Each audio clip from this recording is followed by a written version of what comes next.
IT cell के कार्यक्रम में उपस्थित है आप लोग।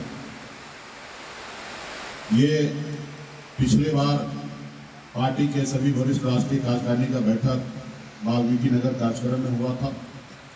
सोशल मीडिया पे आवाज़ उठा तो साथी ने कहा कि सोशल मीडिया के साथ बैठक हम लोगों को करना है। फिर हम लोगों ने निर्णय लिया और आज ये कार्यक्रम रखा गया है। साथियों, आज देश में सोशल मीडिया जो है वो बहुत बड़ा क्रांति है, क्योंकि पहले के समय में अखबार और टीवी के ऊपर लोग भरोसा करते थे और देश दुनिया में क्रांति लाने का एक जरिया हुआ करता था। आप आज़ादी का समय की अगर बात करेंगे या इमरजेंसी का समय की बात करेंगे तो उस समय में आपको दिखेगा कि न्यूज़पेपर का क्या महत्व था। और फिर देश के लोगों ने न्यूज़पेपर को चौथा स्तंभ बताया गया कि मीडिया जो है ये देश का चौथा स्तंभ है। फिर समय समय पर बदलाव होते होते आज जो मीडिया जो कंपनी है, मीडिया जो है वो कंपनी बन चुका है।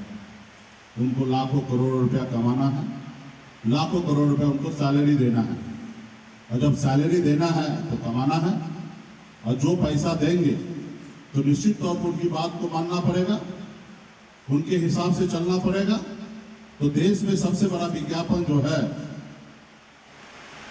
मीडिया को भारत सरकार या राज्य सरकार देते हैं। जैसे आपका नौकरी का बहाली निकलना है तो पेपर में ऐड देना है, मोदी जी को बड़ा बड़ा चीजें दिखाना है तो ऐड देना है। तो 70% पैसा जो है राज्य सरकार या भारत सरकार देते हैं, और जिसके लिए मीडिया जो है उनके कंट्रोल में है। अगर थोड़ा सा मीडिया अपना सर उठाएंगे तो विज्ञापन देना बंद हो जाएगा, और जब विज्ञापन देना बंद होगा तो ये जो कंपनी है, मीडिया का संस्थान है, वो बंद हो जाएगा। तो ये तरीका है कि कंट्रोल करने का सरकार का। दूसरा, जो देश के जरिए बड़े बड़े कॉर्पोरेट घराना है, उद्योगपति है, बड़े बड़े लोग हैं, क्या वो चाहता है कि सरकार से पंगा ले? क्या देश के किसी बड़े से बड़े अमीर व्यक्ति, चाहे मुकेश अंबानी हो, अडानी हो, टाटा ग्रुप हो, कोई भी चाहेगा कि हम भारत सरकार से पंगा लें? नहीं चाहेगा। और जो दूसरा कॉर्पोरेट जो ऐड होता है, ये बड़े लोग देते, उद्योगपति देते हैं।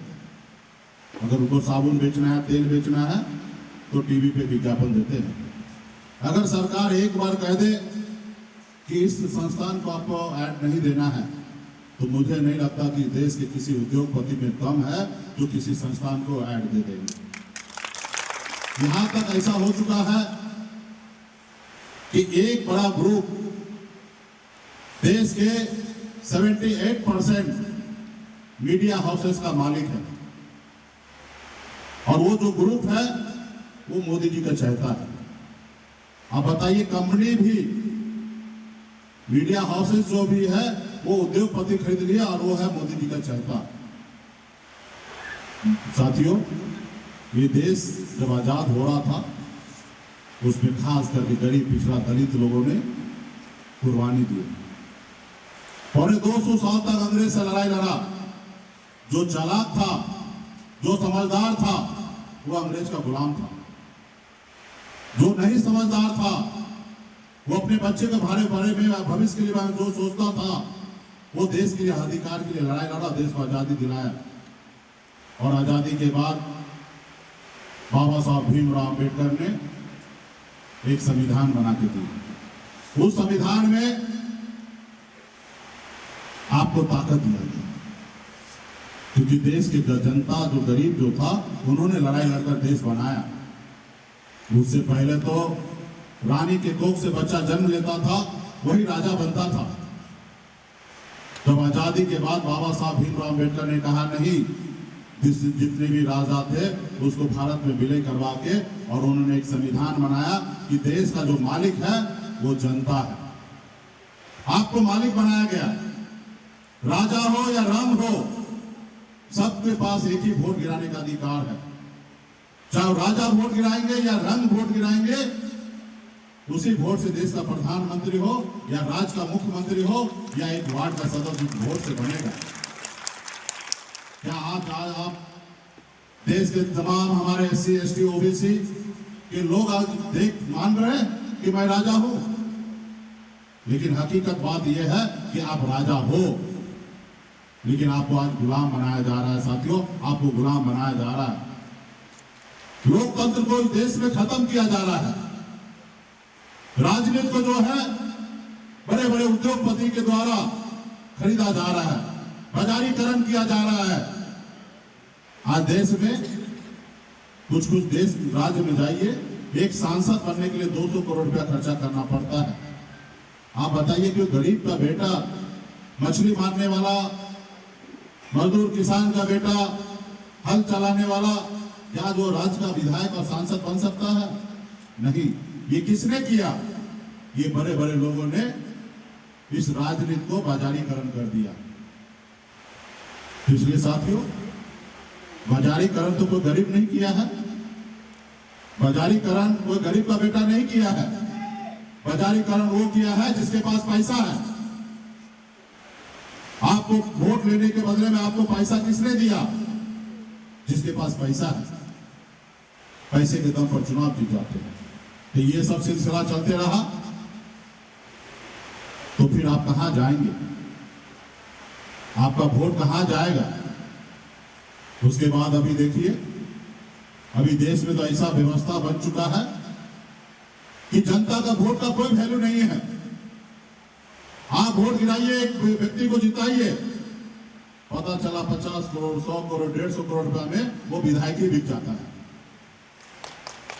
महाराष्ट्र में बनी हुई सरकार ऑपरेशन लोटस करके 4000-5000 करोड़ रुपया खर्च किया और वहां पे महाराष्ट्र में सरकार बदल लिया और एक बड़े उद्योगपति के महाराष्ट्र में एक विकास का काम दिए कि झुग्गी झोपड़ी को हटाओ और यहाँ पे बिल्डिंग बनाओ।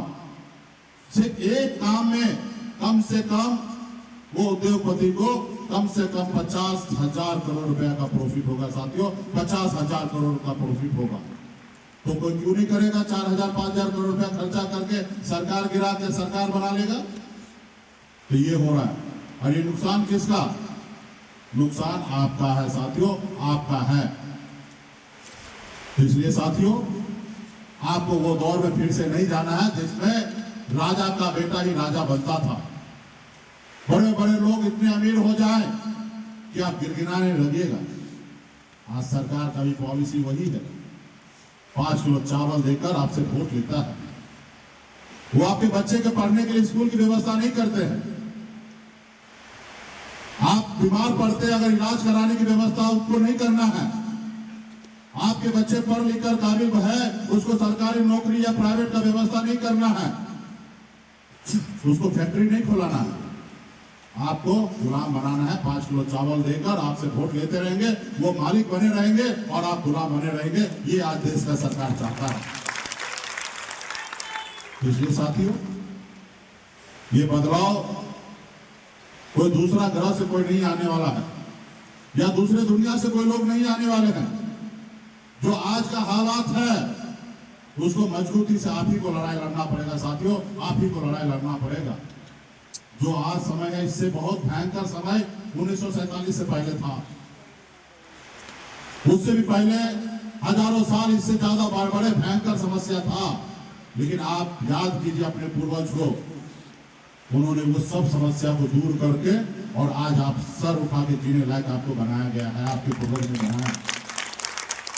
वो समय बताइए जो अंग्रेज के खिलाफ में बात करता था, सीधा उठा के चौराहे पे फांसी दिया जाता था। आज वो दौर नहीं है साथियों, वो दौर नहीं है। वो समय को याद कीजिए जिस समय में आपके परिवार के लोगों को पढ़ने का इजाजत नहीं था, वो समय को याद कीजिए। इसलिए साथियों, ये देश इतना महान बना है, इसमें आपके परिवार के, आपके पूर्वज का बलिदान का देन है साथियों। ये देश यहाँ तक पहुंचा और ये देश अगर महान है तो आपके पूर्वज का देन है साथियों। तो हमें भी ये देश महान कैसे रहे उसके लिए हम सभी को काम करना है। आज मुझे देखिए, मैं एक साधारण गरीब परिवार में जन्म लिया। मछुआरा परिवार में जन्म लिया। अपनी बचपन की जिंदगी हर अभाव में मैंने बिताया। मुझे याद है पहली बार मुझे 10 रुपए पिताजी ने मेला देखने के लिए दिया था, वो 96 में दिया। जब हमारी उम्र 15 साल का हो चुका था तब हमको पहली बार 10 रुपया हमको मिला था। मतलब कपड़ा, हर चीज का अभाव था। आप खुद भी एहसास करते होंगे। बहुत सारे यहाँ पे उस परिवार, ऐसे ही परिवार से आप हैं। कोई रतन टाटा अंबानी के परिवार से आप नहीं है। कुछ आज का स्थिति थोड़ा बेहतर हुआ होगा, लेकिन आप अपने पिताजी दादाजी का समय में जाइए तो ये व्यवस्था था। घर पे राशन नहीं हुआ करता था। अगर मछली नहीं मारा जाता था, आंधी तूफान के समय में मछली नहीं मारा जाता था, तो घर पे खाना नहीं बनता था। हमारे परिवार के लोगों के पास सोना चांदी भी नहीं होता था कि गिरवी रखने के लिए। हमको याद है कि हमारे दादाजी के समय में घर का बर्तन जो होता है वो फूली का बर्तन होता, पीतल होता है। पीतल का सामान जो होता था हमारे पूर्वज के पास, वही उनके लिए सोना होता था। जब जरूरी पड़ता था इलाज के लिए, मजबूरी में, वही पीतल का सामान किसी को देकर 10-20 रुपया 50 रुपया लिया जाता था। ऐसा समय था। मैं उस घर से निकलकर 18 साल की उम्र में मुंबई जैसे शहर चला गया। मेहनत किया, मजदूरी किया। मात्र 900 रुपया महीने पे नौकरी करता था, लेकिन मुंबई जैसे शहर में अपने माता पिता के आशीर्वाद से वहां पे झंडा मैंने गाड़ने का काम किया। साथियों, झंडा गाड़ने का काम किया। एक बेहतर जिंदगी जीने लगा। महंगी गाड़ी में घूमता था, ऐशो आराम की जिंदगी जीता था, बड़े घरों में रहता था। फिर मैंने देखा बिहार में लोग चांद पे घर बनाने के लिए सोचने लगा अभी, और हमारे लोगों की इस धरती पर रहने के लिए घर नहीं। अब मैंने ये ऐशो आराम जिंदगी को ठुकरा कर, बम्बई को छोड़कर बिहार में आकर आपके हक अधिकार के लिए मैं लड़ाई लड़ रहा हूं। साथियों, अक्सर जो लोग कामयाबी हासिल करते हैं वो कभी पीछे मुड़कर नहीं देखते। लाखों करोड़ों में एक ऐसे व्यक्ति होंगे जो बहुत आगे निकलने के बाद भी वो पीछे मुड़ के देखते हैं कि हमारे लोग हमारे साथ है या नहीं है। उसमें से मुकेश सहनी है कि मैंने आगे बढ़ के मैं पीछे आपके पास आ गया। ऐसी मेरी जिंदगी है। और बिहार में आप लोगों के दम पर, पूरे बिहार के निषाद के दम पर बिहार में हमने एक परिवर्तन लाया है। साथियों, ये बात अलग है कि हमें जीत की कामयाबी अभी तक जो संपूर्ण कामयाबी नहीं मिला, लेकिन बिहार में जितने कम समय में मैंने अपनी झंडा को गाड़ा, उतने कम समय में बिहार में एक से एक भाई का लाल नेता हुआ तो मेरे बराबर नहीं कर सकता। हम सबसे सीखते हैं, सब हमारे आदरणीय हैं, चाहे वो लालू प्रसाद यादव जी हो, कर्पूरी जी हो, या जयप्रकाश जी हो, स्वर्गीय रामविलास पासवान जी हो, या नीतीश कुमार जी हैं, सब हमारे आदरणीय हैं। हम सबसे सीखते हैं। लेकिन सबका अगर प्रोफाइल देखिएगा तो कोई विधायक बना, कोई सांसद बना, तब बिहार में लीडर बना, और हम बेगर कुछ बने हुए बिहार में लीडर बन गए। हम 2014 में पैर रखे और 2015 में भाजपा के बड़े से बड़े नेता को झुकना पड़ा, और जो मेरी बात को उनको मानना पड़ा। और बिहार में अगर 47 रैली अमित शाह जी किए हैं तो उसमें से 42-43 रैली मुकेश सहनी के साथ मात्र 1 साल की ताकत पर। जब राजनीति का मुझे ABCD भी नहीं पता था। अगर मैं पटना से हेलीकॉप्टर से उड़ता था तो भागलपुर अगर जाना होता था, मुंगेर जाना होता था, तो मैं बिहार का नक्शा मैप देखता था कि भागलपुर किधर है, मुंगेर किधर है और कटिहार किधर है। ऐसी हमारी राजनीति था। आज बिहार में ऐसा कोई ब्लॉक नहीं होगा कि उस ब्लॉक में मैं नहीं पहुंचा होगा। ऐसे बिहार का ब्लॉक है। और संघर्ष करके मैं लड़ाई लड़ रहा हूं, और आपके सहयोग से 2020 में हमें कामयाबी भी हासिल हो गया। हम राज्य में मंत्री भी बन गए, 4 विधायक बनाए, सरकार का चाबी मेरे पास था। और जब तक 17 महीना हम रहे सरकार में, तो आप हमारा तेवर आप देखते होंगे कि किसी में कभी कोई कमी नहीं था। नीतीश कुमार जी से भी मिलना होता था, मुख्यमंत्री जी से थे, तो हमको टाइम नहीं लेना पड़ता था, सीधा इन्फॉर्म कर देते थे कि मैं आ रहा हूं, और उनका दरवाजा खुलता था। कि उनको पता है कि हमारे कुर्सी का 4 पैर है तो एक पैर मुकेश सहनी है। जिस रोज ये नाराज होंगे उस रोज सरकार गिरेगा।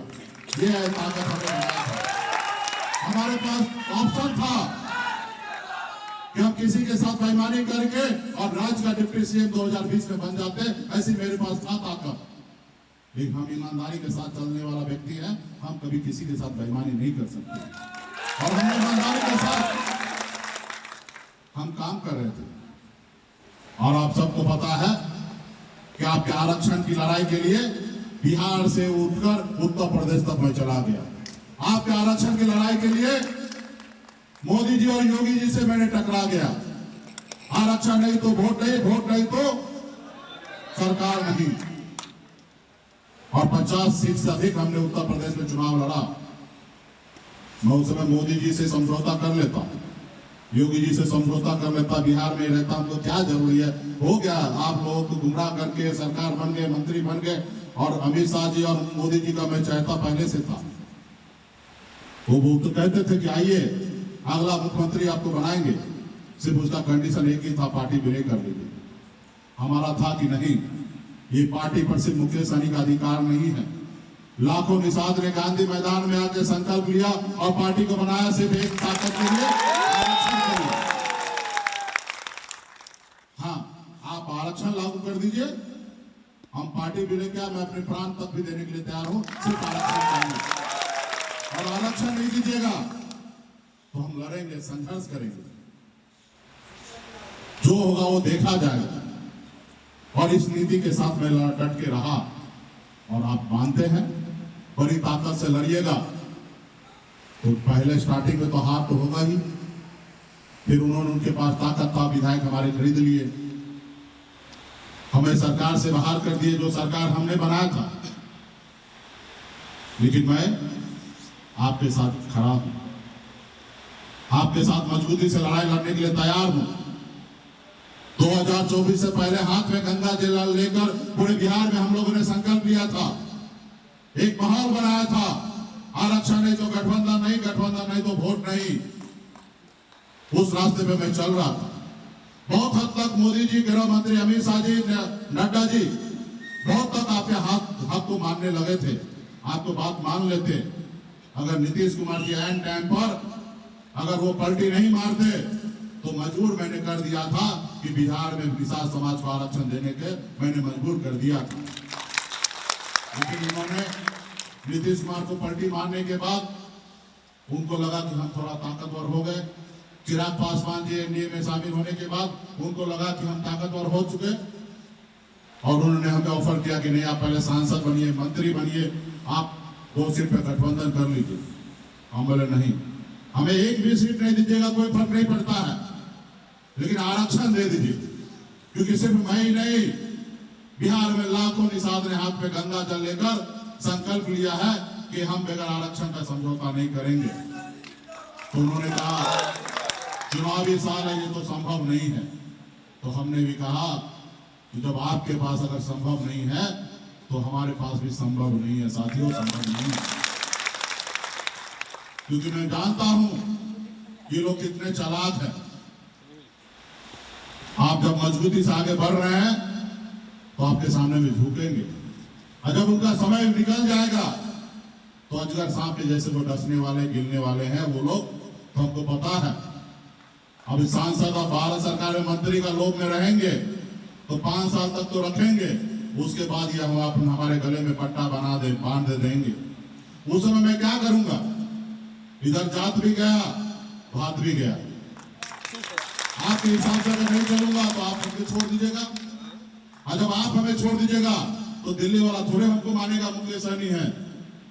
वो तो आज मुकेश सहनी के सामने झुकता है इसलिए क्योंकि आप हमारे साथ हैं, इसलिए वो झुकता है। साथियों, हमने उनसे गठबंधन नहीं किया और आपने देखा कि किस तरीके से षड्यंत्र रच के आपके पार्टी में जो लोग आपने जिसको 2019 में चुनाव लड़ाया उनको अपने पार्टी में दल में लेते हैं, उन्हीं को चुनाव लड़ाते हैं और उन्हीं को जीतने के बाद भारत सरकार में मंत्री बनाते हैं। ये उनकी जीत नहीं है, ये आपकी जीत है साथियों, ये आपकी जीत है। आज भी परसों 4 दिन पहले आपने देखा होगा दिलीप जायसवाल जी ने कहा कि हम आयोग बनाएंगे। दरअसल उनको 6 जगह रैली करना है पूरे बिहार में। 10 जून को मुजफ्फरपुर में उनको रैली करना है, मछुआरा रैली करना है। 14 जून को कटिहार में रैली करना है। दरभंगा में 18 जून को रैली करना है। मोतिहारी में 22 जून को रैली करना है और समस्तीपुर में 26 जून को रैली करना है और खगड़िया में 30 जून को रैली करना है और पटना में 10 जुलाई को उनको रैली करना है। रैली तो पिछली बार भी वो चाहते थे कि हम करें, लेकिन उस समय में उनके नेता लोगों ने कहा कि हम नहीं कर सकते क्योंकि विशाल समाज इस रैली में नहीं पहुंचेगा। सभी लोगों ने हाथ में गंगा जल लेके संकल्प लिया है रैली हमारा सफल में होगा।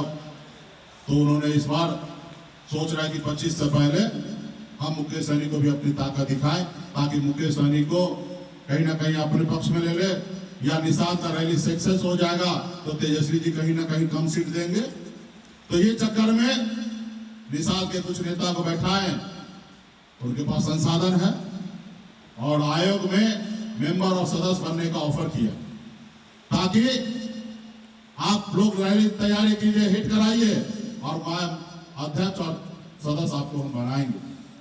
वो आयोग में जो भाजपा 20 साल से बिहार के में राजनीति में है, लेकिन आज तक उसको आयोग नजर नहीं आया। पिछली बार 14 में नीतीश जी ने किए थे, 14 से 17 साल तक सिर्फ 3 साल पेपर पर आयोग चला। सिर्फ वो झुनझुना देना चाहता है ताकि हमारा रैली हो जाए, सफल हो जाए। और वो आयोग सरकार बनने के बाद, अभी आयोग बनने के बाद सरकार खत्म होने के बाद 2 महीने में भंग हो जाएगा। सिर्फ 2 महीने के लालच में हमारे निषाद नेता वो रैली कराने के लिए निर्णय ले लिया है। तो साथियों, आपको समझना पड़ेगा कि आपका दुश्मन कौन है, आप किस चीज के लिए लड़ाई लड़ रहे हैं। तो इसलिए साथियों, सोशल मीडिया पे आपको मजबूती से लड़ाई लड़ना पड़ेगा। अपनी बात को ज्यादा ज्यादा पहुंचाने की आवश्यकता है। आज पटना में मीडिया वाला पैसा मांगता है, ऐसे तो बहुत लोग को हम लोग देते हैं, चाय पानी नाश्ता कराते हैं, उसके बाद भी सब आए दिन आते हैं। उसको चाय पिलाइए तो खुश रहेगा और चाय नहीं पिलाइएगा तो नाराज हो जाएगा। जब चाय पिलाते रहिएगा तो ही मीडिया बोलेगा मुकेश सहनी 10% है पूरे बिहार में। जब चाय पिलाना बंद कीजिएगा तो बोलेगा मुकेश सहनी 21% है पूरे बिहार में। अभी देखा होंगे 3 रोज पहले एक YouTube चैनल को देखिएगा, 3 दिन पहले वो 1% पे ला दिया निषाद को, क्योंकि वो आए थे मोरिया में चाय पीने के लिए, चाय तो हम पिला दिए, वो कुछ और भी चाहते थे। तो उसके लिए भी बोले ठीक है, बात होगा, तो उंगली भी करते हैं। तो साथियों, आप हमारा बड़ा ताकत है और आप गांव-गांव तक हमारी बात को पहुंचाएंगे। तो आपको सोशल मीडिया में आप लोगों को आपने देखा है कि क्या काम करना है, तो इसलिए मजबूती से आपको काम करने की आवश्यकता है। परिस्थिति आप देख रहे हैं, आपका दल बन चुका है। जिसके पास दल होता है उसी के पास बल आता है, और जिसके पास बल आता है उसी का समस्या का हल होता है। साथियों, समस्या का हल होता है। आजादी से लेकर अब तक देख लीजिए, जिनके पास दल आया है उन्हीं का पास बल आया, उन्हीं का समस्या हल हुआ है। चाहे वो RSS ले लीजिए, 100 सालों से देश में संगठन चला रहे हैं। पीछे के पर्दा से भाजपा को जब जब लाए देश में, और तब तक उनका चांदी बना है।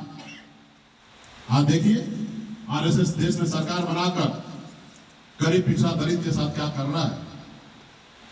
आज आपको EWS के नाम पे 10% आरक्षण उन्होंने हमारे ऊपर कास्ट के भाई को दिया।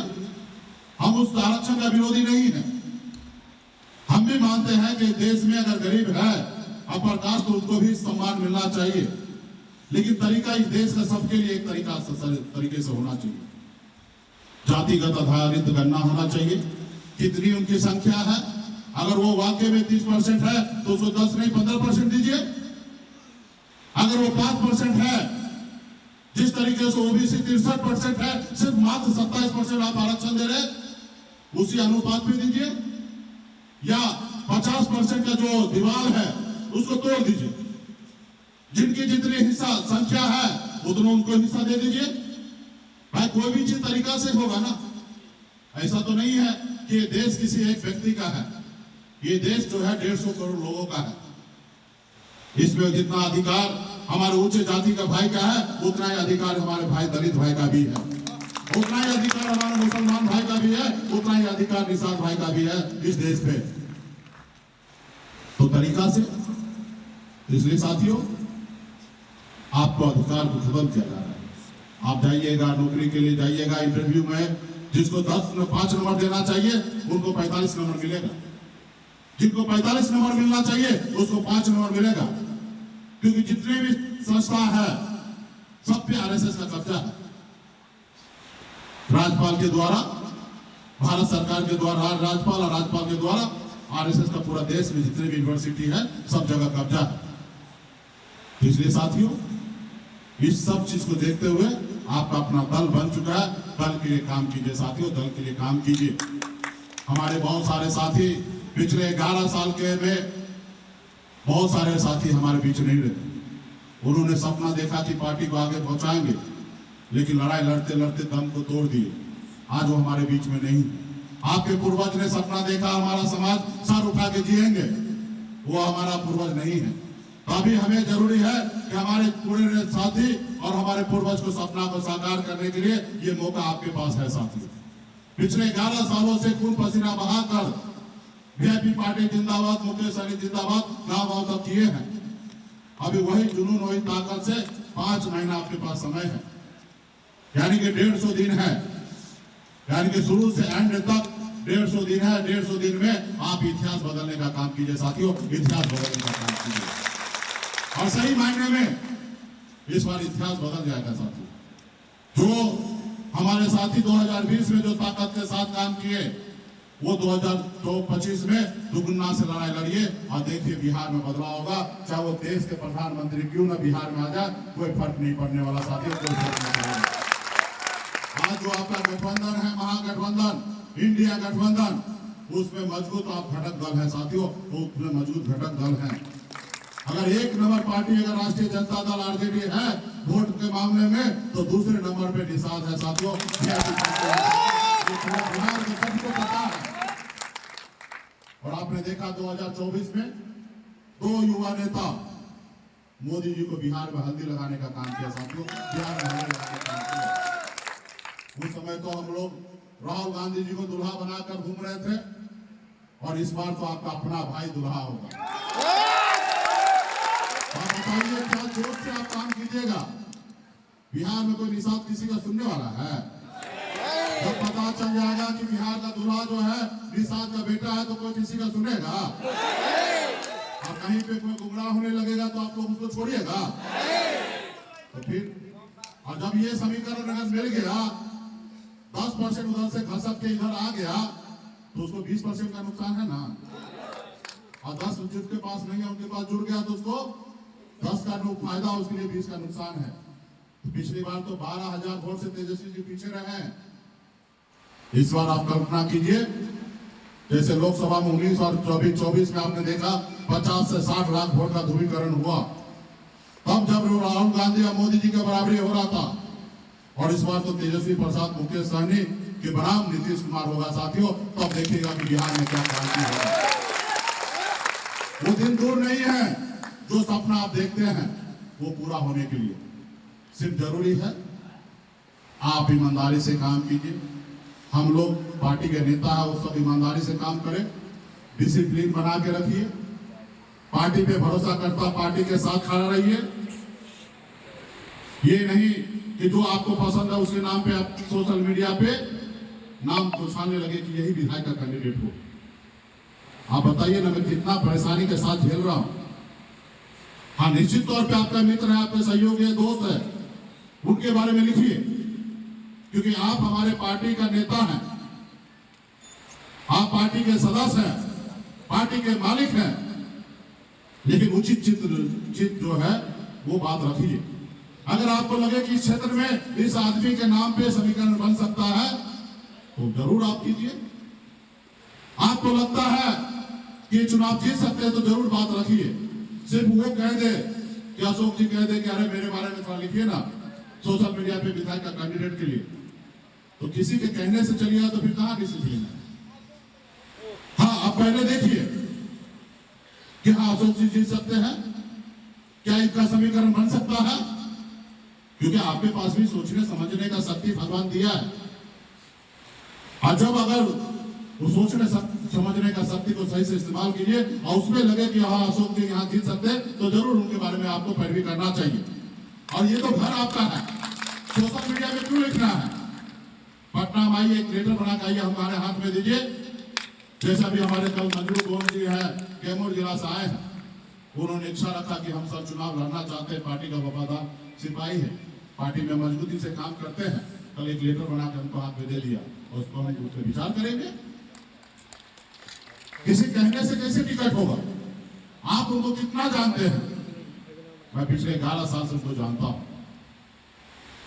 वो मेरे बारे में क्या सोचते हैं, कितना सोचते हैं, क्या कर सकते हैं, कितना कर सकते हैं, मेरे से बेहतर आप थोड़े समझ सकते हैं। तो साथियों, पार्टी के साथ डिसिप्लिन में रहिए, पार्टी के एजेंडा पे काम कीजिए और निश्चित तौर पे सफलता होगा। हम वो निषाद मल्ला का बेटा है, कभी अपनी जिंदगी में हार नहीं मानेंगे। असंभव चीज को संभव करने वाला क्षमता हम में है, इसलिए मैं लड़ाई लड़ता हूं और देश के प्रधानमंत्री से लड़ाई लड़ता हूं। ये हमें क्षमता है, ये बात सही है। आपके पास बहुत चीज का कमी है, संसाधन का अभाव, लेकिन हम हर चीज में आगे हैं। तो इसलिए साथियों, सोशल मीडिया पे आप लोग क्रांति लाइए और अपना काम कीजिए।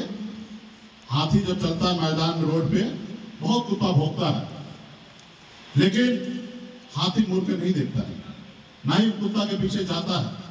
तो आप भी अपने लक्ष्य की ओर भागिए। बहुत लोग चिल्लाएंगे, बहुत कुछ बोलेंगे, वो सिर्फ आपको भटकाने के लिए बोलेंगे। आपको भटकना नहीं है, सीधे चलते रहना है, अपना काम करते रहना है। और कोई जबरदस्ती आपको छेड़े तो उसको छोड़ना भी नहीं है। जो बात से समझे उसको बात से समझाना है, और जो बात से न समझे तो जरूरी पड़े तो उसको लात से समझाना है। लेकिन डिसिप्लिन में, मर्यादा में रहकर। कोई गलत बोल रहा है, गलत लिख रहा है, गलत मीडिया स्टेटमेंट कर रहा है, तो उनको समझाइए। और जब एक बार वो तलवार अगर म्यान से निकाल लिए तो फिर तो खून बहना ही चाहिए। जैसे मुजफ्फरपुर में हुआ, कुछ लोगों ने कमेंट बॉक्स को बंद कर दिया, तो ये भी ताकत है आपका। पहले तो उनको लजना नहीं है, पहले लजना नहीं है।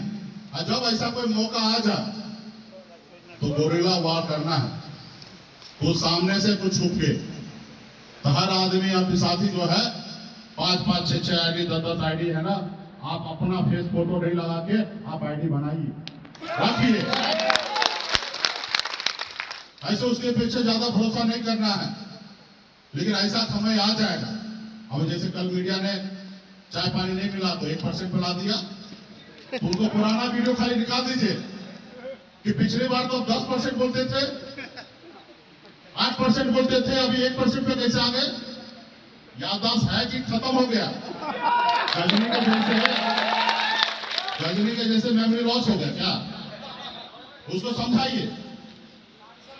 तो आप कोई भी चीज को एक तरीका से भी, मजाक के टोन में भी जाकर और अपनी बात को सही से रख सकते हैं। तो इस पे आप सभी को काम करना है। हमारे साथी यहां से जितने भी साथी जाएंगे, मैं आपसे आग्रह करता हूं कि आप हमारे बड़ा ताकत है। पार्टी के सभी विंग के सभी नेता लोग तो अपने अपने तरीके से काम कर रहे हैं। आप लोग भी, आपके पास जो काम धंधा है वो काम कीजिए, परिवार को देखिए। लेकिन ये 4-5 महीना तो आप विशेष समय निकालिए।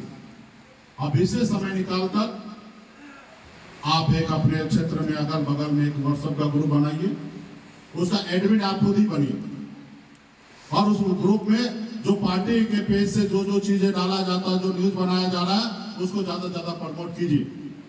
उसमें आपके सहयोगी और जो आपके विरोधी है उनको भी उस नंबर में डालिए। जो दिखता है साथी वो बिकता है।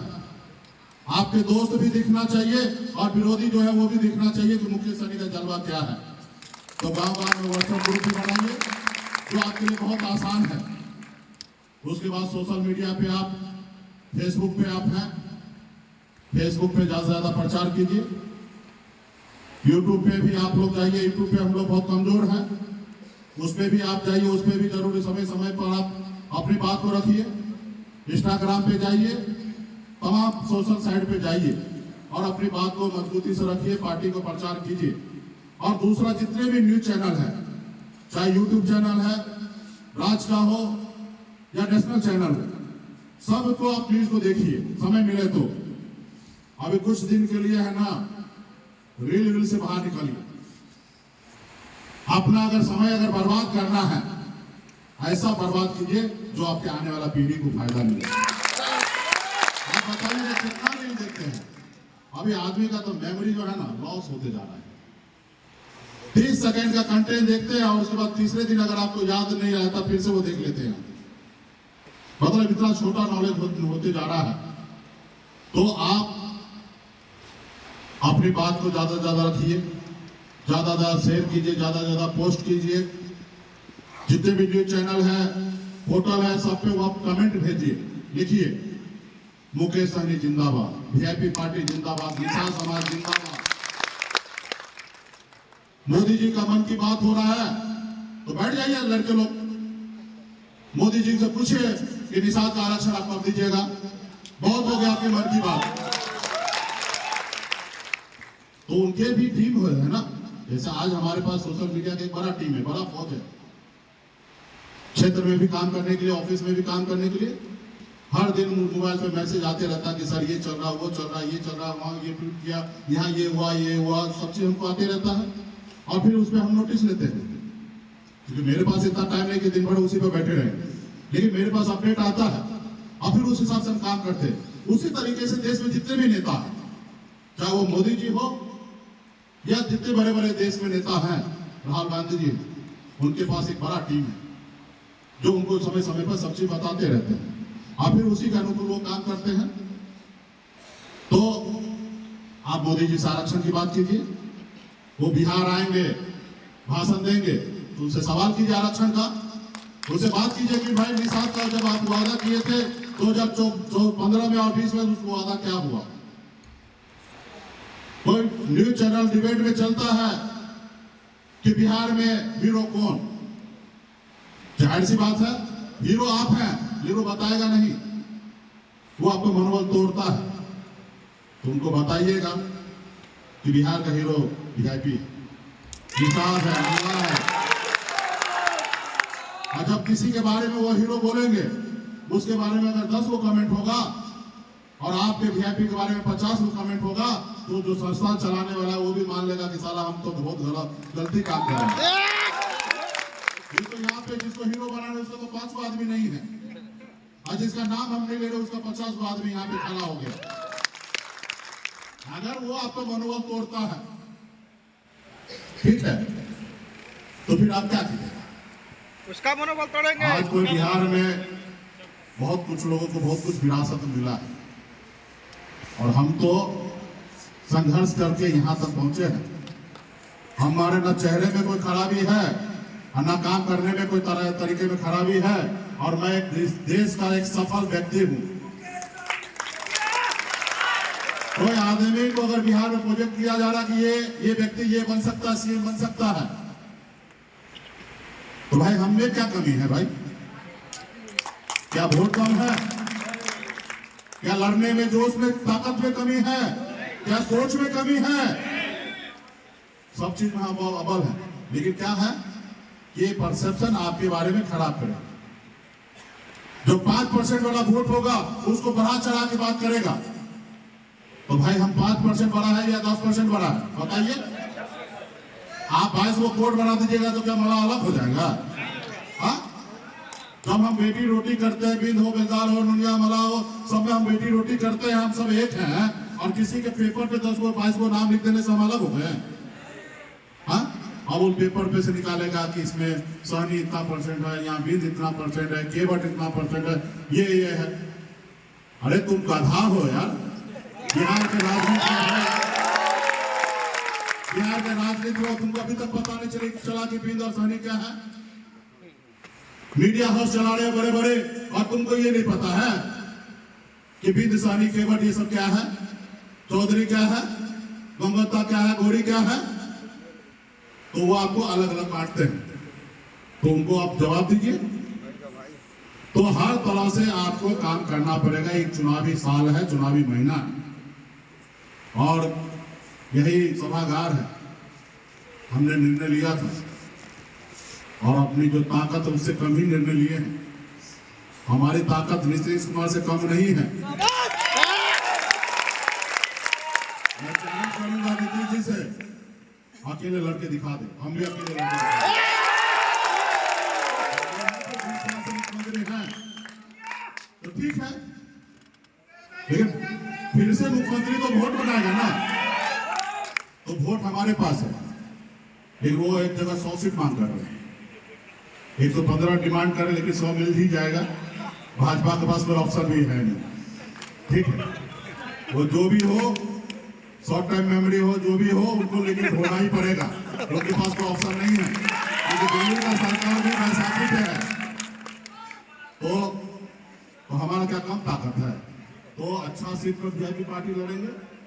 यही सभागार में हमने निर्णय लिया है 50% सीट एससी और हमारा अति पिछड़ा भाई को लड़ाएंगे।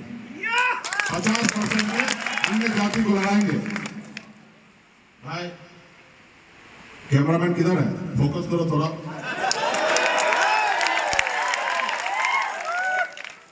क्योंकि भाजपा का प्रदेश अध्यक्ष दिलीप जायसवाल जी को मैं कुछ जवाब देना चाहता हूं।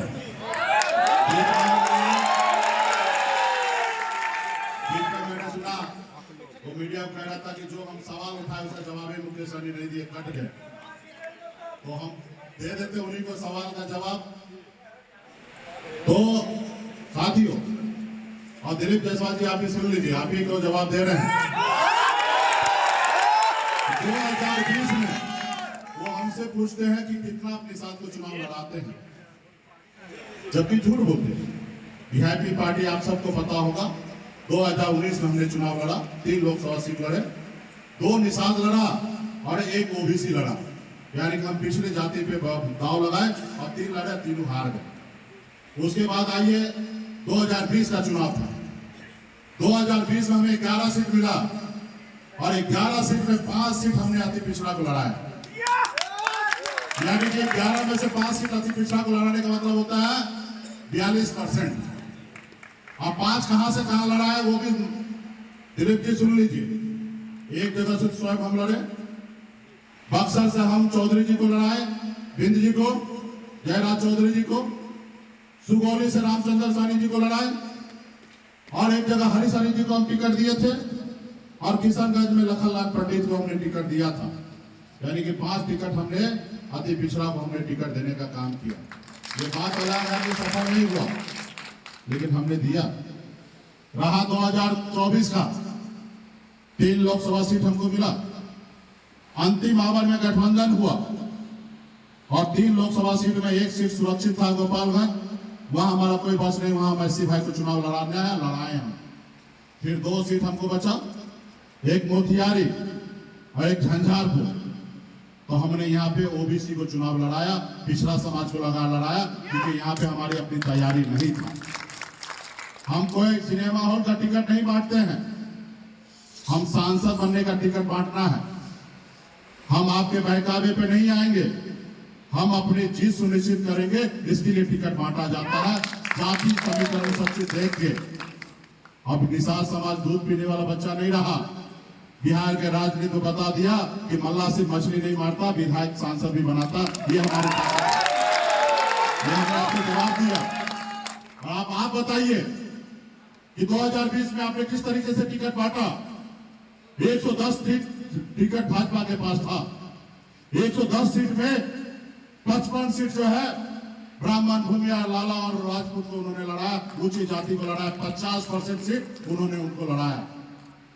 क्या यही सामाजिक न्याय है? यही सबका साथ सबका विकास है? आप तो कहते कि हमारा मोदी जी पिछड़ा समाज का बेटा है, तो यही है पिछड़ा समाज का राजनीति, जो अपने 50% जिनकी आबादी 10% है, उनको अपने 50% सीट देने का काम किया। दूसरा, आपने 29 सीट आपने ओबीसी को दिया, BC2 को 26% आपने उनको टिकट दिया, जबकि उसमें बिहार में 27% उनकी आबादी है और 27% वाले को आपने 29 टिकट दिया। आप आ जाइए बिहार में अति पिछड़ा, जो आप निषाद अति पिछड़ा की बात करते हैं, बताइए जायसवाल जी, क्या बताइए, निषाद का 37% आबादी है बिहार में, सिर्फ मात्र 10 टिकट, सिर्फ मात्र 10 टिकट आपने 2020 में बांटा, सिर्फ 9%। यानी कि जिसको 3 रोटी की आवश्यकता था, आपने उनको 1 रोटी दिया। आप बताइए। और फिर आपने 15% हमारे अनुसूचित जाति भाई को 13% आपने टिकट दिया, कुल मिलाकर 15 सीट दिया 19% आबादी को। यहां पे भी इनके हमारे दलित भाई के साथ चीटिंग किए। और मैं भाजपा को और भाजपा के जितने भी नेता, चाहे बिहार हो या दिल्ली हो, मैं उनके साथ चैलेंज करना चाहता हूं। अगर दम है तो 2025 में जितना सीट मुकेश सहनी अति पिछड़ा निषाद समाज को देगा, उतना सीट आप ही दे के दिखाइए। उतना सीट नहीं, उतना परसेंटेज के तहत आप लड़िएगा। ज्यादा सीट तो ज्यादा देना पड़ेगा ना। जब हम जितना लड़ेंगे उतना हम देंगे, उसी अनुकूल परसेंटेज आप दीजिए। जो आपने पिछली बार सामान्य वर्ग को आपने दिया 15% आबादी को आपने 55% सीट दिया, 55 सीट दिया, 50%, उसी तरीका से बांटिए। और हमको तो कम से कम, हमको ज्यादा नहीं चाहिए। आप मानते हैं कि बिहार में अति पिछड़ा 37% है। अगर आप में थोड़ा सा भी जमीन अगर जिंदा है, तो बिहार में अति पिछड़ा को 37% टिकट देके दिखाएंगे, तब हम समझेंगे सबका साथ सबका विकास। आप क्या समझते हैं? हमारे पास डाटा नहीं है, सब आप ही काबिल हैं। हम नहीं बोलते तो इसका मतलब क्या है? हाँ, हम अपने रास्ता चलते, बहुत भोगता है, बहुत जवाब नहीं देते। और जब जवाब देंगे, पेट के साथ साथ चड्डी भी उतार देंगे। ये है भाजपा का चाल चलन। तो खैर, आपको गुमराह नहीं होना, हमको गुमराह नहीं होना है। जब समय आएगा तो हम सबको चड्डी उतारवाएंगे। अभी आप लोग अपने मिशन में लगे। अभी टीवी चैनल पे कमेंट करना है। सभी पोर्टल बिहार के जो निगेटिव चला है उसको जवाब दीजिए। पहले प्यार से दीजिए, प्यार से बात ना समझे तो लात भी चलाइए, वो फर्क नहीं पड़ता है। उसके बाद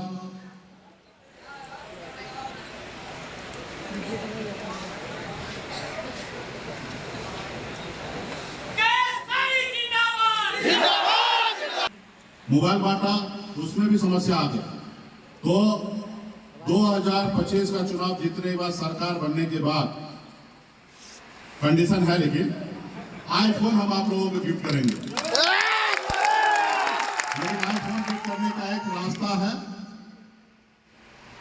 1 तारीख से, 1 जून से, और चुनाव जब तक वोट खत्म ना हो जाए, संभावित है कि 15 नवंबर तक हो जाएगा। पहले भी हो सकता है, लेकिन 15 नवंबर मान के चलिए, उससे पहले खत्म हो जाएगा चुनाव। यानी कि तकरीबन 150 दिन के आसपास है। हर रोज वीआईपी पार्टी के सपोर्ट पर या पार्टी का कोई भी खबर हो, वीडियो हो, उसको शेयर कीजिए या अपने मन से कोई भी पोस्टर अपलोड कीजिए, एटलीस्ट फेसबुक पर और इंस्टाग्राम पे। नहीं है तो बना लीजिए। ये 2 वेबसाइट, यानी कि इस पे आपको शेयर करना ही करना है। आंधी हो, तूफान हो, इसमें 5% ग्रेस पीरियड दे रहे हैं। मान लीजिए तबीयत खराब हो गया कि कुछ नेट नहीं रहा, यानी कि 150 दिन में, यानी कि 6-7 दिन अगर आप नहीं भी प्रमोट करते वीआईपी पार्टी को, तो भी आपको वो इनाम मिलेगा। तो एक आईफोन हम इनाम देंगे लेकिन 150 दिन आपको क्या करना है, सुबह उठिए, पार्टी का पेज पे जाइए और उसको फॉरवर्ड कर दीजिए। सिंपल सा है। मतलब खाना खाने से पहले, जैसे अभी हम रोज सुबह उठते हैं ना, एक टैबलेट लेते हैं, कुछ भी हो जाए, उसी तरीके से आप उठिए और शेयर कर दीजिए। नहीं मौका मिला दोपहर में कर दीजिए, शाम में कर दीजिए, लेकिन एक पोस्ट आपको रोज करना है और वही आधार होगा आपका सिलेक्शन का। ये तो ऐसा करेंगे तो फिर तो हम लोग कोई रतन टाटा परिवार से तो है नहीं। निश्चित तौर पे जो काम करेंगे उसका होगा। उसके बाद जो यहाँ पे आए वो सबको होगा, आप सब तो करेंगे ही करेंगे। जो साथी नहीं आए हैं उनको भी जाके ये संदेश पहुंचा दीजिए। और अपने घर परिवार से यहाँ पे जितने भी हैं 50% अगर हमारे पुरुष का आबादी है तो उतना ही 50% हमारे बहन माता का भी आबादी 50% है। और आज सिर्फ हमारी बहन बेटी सिर्फ चूल्हा पे रोटी बनाने के लिए नहीं है। आज बड़ी तेजी में समाज में बेटी पढ़ने लिख रही है, नौकरी में भी जा रही है, तो उनको भी पार्टी के सपोर्ट के लिए उनको भी बोलिए, कुछ नहीं करना है आपको, खाली पार्टी का आईडी पे जाकर उसको शेयर कीजिए। और वो भी अगर करेंगे तो उनको भी मिलेगा। पूरे बिहार में जिन जो भी करेंगे, लेकिन जब सिलेक्शन का समय होगा तो आपका 4 महीने का प्रोफाइल को चेक किया जाएगा। उस समय में आवेदन सिलेक्शन होगा, उस समय आप कीजिएगा और उसके बाद आपका 4 महीने का किया जाएगा, जिसमें से अभी से लेकर 15 नवंबर के बीच में, यानी कि 1 जून से लेकर 15 नवंबर के बीच में 5-6 रोज ऐसा हो सकता है कि आप नहीं कीजिएगा तो उसका हम लोग मैंने नहीं करेंगे। लेकिन हाँ 10-15 दिन हो गया नहीं किए तो आप कट जाइएगा, छट जाइएगा। इसलिए क्योंकि हमारे पास आएगा हम आपको देंगे और इसके बदले में आप भी पार्टी को कुछ ना कुछ दीजिएगा। ऐसे तो निस्वार्थ होकर आप लोग कर ही रहे हैं, इसमें कोई दो राय नहीं है। ना आप हमसे पगार लेते हैं, ना पैसा लेते हैं, ना आपका कोई सपना है कि हम विधायक बनेंगे। आपका एक ही सपना है कि आपका समाज आगे बढ़े, इसके लिए आप दिन रात आप हमारे काम करते हैं। आपको भी दिल में एहसास है कि हमारा अपना भाई सरनपल्ला मेरे आने वाला पीढ़ी के लिए लड़ाई लड़ रहा है, ईमानदारी के साथ खड़ा है, इसलिए आप हमको मदद कर रहे हैं। उसके साथ साथ कुछ चाय पकौड़ा भी हो जाए, तो इसके लिए हम लोगों ने व्यवस्था सेट किया है ताकि आप काम कीजिए। और इसमें लगेगा क्या 5 मिनट, मैक्सिमम 5 मिनट, इतना समय तो आप लोग निकालते ही हैं। तो ये काम कीजिए और एक ग्रुप बनाइए, व्हाट्सएप ग्रुप, उस पर जोड़िए और ज्यादा से ज्यादा लोगों तक बीच में ये कराइए। और दूसरा जो है कि मेरा फॉलो के लिए आपको पता है कि सिर्फ 3,15,000 के आसपास है। अभी किसी ने साथी ने कहा कि बहुत कम है, ये बात सही है। हम पैसा दे के हम बढ़ाने वाले नहीं है, फर्जी हमने नहीं बनाया। पैसा दे के फर्जी हम बना सकते हैं, लेकिन हम पैसा दे के फर्जी नहीं बना रहे हैं। तो आप सब भी गांव में जाते हैं तो बहुत ऐसे गांव में हमारा न्यूज नहीं पहुंच पाता है, किसी को कोई फॉलो किया नहीं किया पता नहीं, लेकिन मुकेश सहनी को नजर जरूर रखते हैं। तो जो गांव में पढ़े लिखे लोग हैं, समझदार हैं, वहां पे कम से कम पार्टी का आईडी और मुकेश सहनी का आईडी को फॉलो करवा दीजिए, ताकि क्या होगा कि आपकी जो एफर्ट जो है ना वो थोड़ा कम हो जाएगा। यानी कि गांव गांव में, टोला टोला में वीआईपी पार्टी क्या चल रहा, कितना सीट बट रहा, किसको दे रहा, कहाँ जा रहा, क्या कर रहा, वो सब उनको जानकारी मिलते रहेगा। तो आप भी इसमें भी थोड़ा सा पार्टी के नेता हैं, उस पर काम कीजिए। देखिए कोई भी जंग जो है ना, राजा नहीं जीतता, सेनापति जीतता है, योद्धा जीतता है। ये लड़ाई मान लीजिए कि आप लड़ाई लड़ रहे हैं, क्योंकि अक्सर क्या होता है, लड़ाई जो होता है, हार हो गया तो राजा के ऊपर जाता है और जीत हो गया तो भी राजा के ऊपर होता है। लेकिन ये सही नहीं है, ये परसेप्शन सही नहीं है। अगर युद्ध में अगर हार होता है तो जवाबदेही राजा का भी है, सेनापति का भी है और योद्धा का भी है, साथी योद्धा का भी है। और जीत जब होगा, जब जीत होगा तो राजा से ज्यादा श्रेय जो है योद्धा को मिलना चाहिए, साथी योद्धा को मिलना चाहिए, क्योंकि उन्होंने सही तरीके से राजा का भी बात माना और मैदान पे सही से तलवार चलाया। यानी कि 2 धर्म उन्होंने निभाया, हर एक योद्धा जो है राजा के बात को, डिसिप्लिन को भी मानते हुए, और जंग के मैदान में जीत हुआ, इसलिए जीत अगर होगा तो वो हमारे योद्धा का श्रेय जाएगा। साथियों, योद्धा का श्रेय जाएगा। राजा क्या है? वो अच्छा बुरा कुछ भी आदेश कर देगा, लेकिन उसको आप भाप के अच्छा सोचकर वो जंग की लड़ाई में, मैदान में आपको सोच समझ के चलना होता है। आपका एक बार अगले का सर जो है कलम हो जाएगा, और एक गलत स्टेप आपका सर कलम हो जाएगा। इसलिए पार्टी हो या युद्ध का मैदान हो, जो कार्यकर्ता है, योद्धा है, वही महान है। इसलिए ये जीत भी होगा तो आपकी होगा। तो इसलिए आप इतना संख्या में, बड़े संख्या में यहाँ पे आए हैं, बहुत बहुत दूर से आप आए हैं। हम देख रहे हैं कि 20-20 घंटा समय बिताकर आए हैं, 24-24 घंटा। और फिर आज से निकलिएगा तो शायद कल कुछ लोग पहुंचिएगा, कुछ रात को पहुंचिएगा। बहुत सारा तकलीफ उठा के आप लोग आए हैं, और ये पॉलिसी भी थोड़ा हमसे लगता है चूक हुआ है कि अगली बार जो भी मीटिंग होगा युवा का, वो पटना में ही होगा। क्योंकि हम देख रहे हैं कि बहुत सारा साथी नेपाल भी भाग जा रहे हैं। अभी भी बहुत सारे साथी नेपाल में घूमते होंगे, कल भी चले गए। तो मेरा भी इच्छा था कि थोड़ा आपका मूड को फ्रेश करेंगे, क्योंकि थोड़ा घूमना फिर। उनका रैली हो रहा है तो होने दीजिए, कोशिश कीजिए कि वो रैली फ्लॉप हो। ठीक है? तो ये काम आप लोग मुजफ्फरपुर के साथी यहाँ पे आए, वो काम कीजिए। उसके बाद वो रैली हो रहा तो होने दीजिए। देखिए, मोदी जी अब पैसे से भी बहुत भीड़ ले आए, वो कोई बहुत बड़ी बात नहीं है। तो आपको चौकन्ना होकर काम करने दीजिए। 10 तारीख को वो मुजफ्फरपुर में कर रहे हैं रैली, वो कर रहे हैं, और हम 10 तारीख को हम भी समस्तीपुर में कर रहे हैं रैली। हम रैली क्या कर रहे हैं? मुजफ्फरपुर में वो वोट लेने के लिए रैली कर रहे हैं, और हम आज समस्तीपुर में रैली कर रहे हैं, हम एक बेटी को न्याय देने के लिए।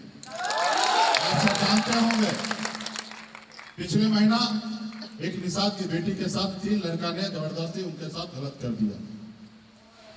थाना पुलिस केस तक नहीं ले रहे थे। बहुत हमने एफर्ट लगा के वहां हमने केस दर्ज कराया।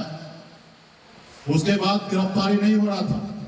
उसके बाद उस लड़के के परिवार के लोग, वो हमारे गरीब जो पीड़ित लड़की थी, उसके दादा के मुंह में पिस्टल डाल के उसको धमकाया गया कि केस वापस ले लो, नहीं तो गोली मार देंगे।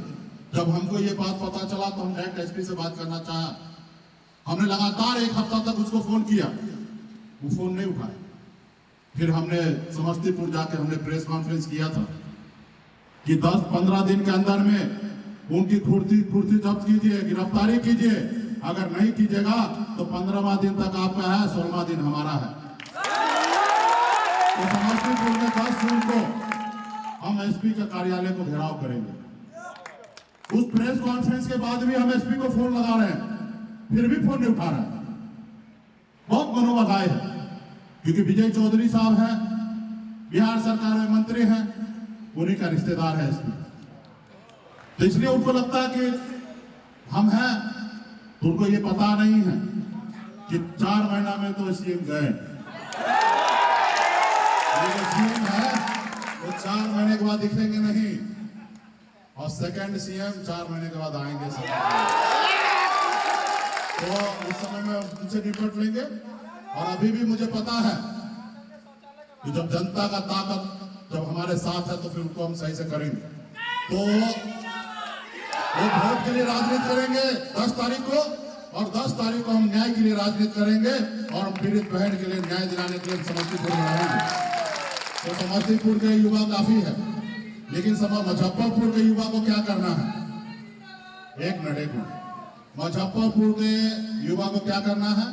एक तो ये रैली के लिए पार्टी के जिला के कमेटी के सबको जाके बताना है कि आपको अपने बच्चे का भविष्य चाहिए, आरक्षण चाहिए, या अपना बिहार में सरकार चाहिए, या भाजपा को सपोर्ट करना, ये निर्णय आपको लेना है। सिर्फ इतना ही बताना है। अब मुझे पता है, अगर आप निषाद द्वार पे चले जाइएगा, निषाद के दरवाजे पे चला जाइएगा, यही तो मुजफ्फरपुर है।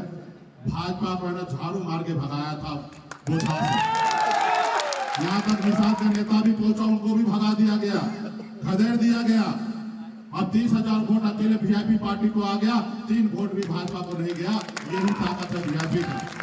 तो मुजफ्फरपुर तो क्रांतिकारी धरती है, अमर शहीद जुब्बा सैनिक की धरती है, उत्तर बिहार के निषाद के राजधानी है। तो ये उत्तर बिहार के राजधानी निषाद का है, तो आपको निषाद को वहां पे दिखाना है। और साथ ही उस रैली में 200, 500, 1000 की संख्या में आप भी जाइए। कैसे जाइए? सर पे टोपी होना चाहिए वीआईपी का,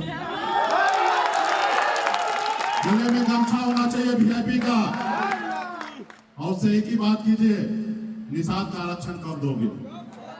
उसके लिए तख्ती जो है वो आपके पास बन के आ जाएगा। मुजफ्फरपुर में तख्ती आपके पास आ जाएगा, आप उनका भीड़ का हिस्सा बनिए, कोई फर्क नहीं पड़ता है।